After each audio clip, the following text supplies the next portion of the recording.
നിങ്ങളുടെ ഫ്രിഡ്ജ് ഇങ്ങനെയാണോ? ഓരോ സാധനങ്ങളും കിറ്റിയിൽ ഇങ്ങനെ കെട്ടി കെട്ടി കെട്ടി ഒന്നിനുമീതെ ഒന്നായിട്ട്? ഇവിടെ ഇങ്ങനെയാണ്. അപ്പോൾ ഇതിന് പറ്റിയ സാധനം എൻ്റെ കയ്യിലുണ്ട്. അപ്പോൾ അതൊന്നല്ല, കുറച്ച് കണ്ടെയ്നേഴ്സ്. ഞാൻ വിചാരിച്ചു ഫ്രിഡ്ജൊക്കെ ഒന്ന് ക്ലീൻ ചെയ്തൊരു നല്ലൊരു മേക്ക് ഓവറും കൂടി നടത്താമെന്ന്. ഫ്രിഡ്ജൊക്കെ തുടച്ച് ക്ലീൻ ചെയ്ത് ഇതാണ് കണ്ടെയ്നേഴ്സ്. ഞാൻ ഫ്ലിപ്കാർട്ടിൽ നിന്ന് വാങ്ങിച്ചാണ്. 6 എണ്ണത്തിൻ്റെ 2 പീസായിട്ട് 12 എണ്ണം. അപ്പോൾ ഫ്രിഡ്ജിൽ നിന്ന് ഓരോ സാധനങ്ങൾ ആവശ്യമുള്ളത് എടുത്ത് ആവശ്യമില്ലാത്തതൊക്കെ കളഞ്ഞ് ഇങ്ങനെ കൂട്ടി കൂട്ടി വെച്ചു. ഇതാണ് കണ്ടെയ്നർ വന്നത്. അത്യാവശ്യം നല്ല വലുതാണ്. ഞാൻ എൻ്റെ കൈ വെച്ച് കാണിച്ചു തന്നത് അത്രയും നീട്ടമുണ്ട്, വീതി ആ ഒരു രീതിക്ക് ഉണ്ടെന്നാണ്. പിന്നെ ഇതിൻ്റെ ഒപ്പം കിട്ടണതാണ് ഈ ഒരു സാധനം. ഇത് നമ്മൾ ഈ പച്ചക്കറികൾ പിന്നെ പച്ചമുളകൊക്കെ നമ്മൾ ഇട്ട് വെക്കുമ്പോൾ വെള്ളം അടിയിൽ വാർന്ന് ചീഞ്ഞു പോവില്ലേ, ഇതെന്ത് ഉണ്ടാവില്ല. അടിയിലേക്ക് വെള്ളം വീണിട്ട് നമ്മുടെ പച്ചമുളകൊന്നും അങ്ങനെ ചീത്തയാവില്ല.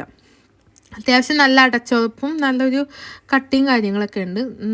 ക്വാളിറ്റി വൈസ് നല്ലതാണ്. നമ്മുടെ ഓരോ സാധനങ്ങളും നമുക്ക് കാണാൻ പറ്റും, നമ്മൾ എന്തുവാണ് അതിലെടുത്ത് വെച്ചേക്കണത് എന്നുള്ളത് നമുക്ക് ഫ്രിഡ്ജിൽ നോക്കിക്കഴിഞ്ഞ് കഴിഞ്ഞാൽ കാണാൻ പറ്റും. നമ്മൾ ഏതാണ് എന്താണെന്നുള്ളത് നമ്മൾ തപ്പിപ്പോകണ്ട. അപ്പോൾ ഇതാണ് ഞാൻ എല്ലാം സെറ്റ് ചെയ്ത് വെച്ചിട്ട് ആഫ്റ്റർ ലുക്ക്. ഇങ്ങനെയാണ് നമ്മുടെ ഫ്രിഡ്ജ് വന്നിരിക്കുന്നത്. അത്യാവശ്യം നല്ല സ്പേസ് കിട്ടുന്നുണ്ട്, നമ്മൾ അൽക്കുലത്തായിട്ട് ഇരിക്കണില്ല. ഇതെങ്ങനെയുണ്ട്, കൊള്ളാവോ? അപ്പോൾ ഓക്കെ, ബൈ.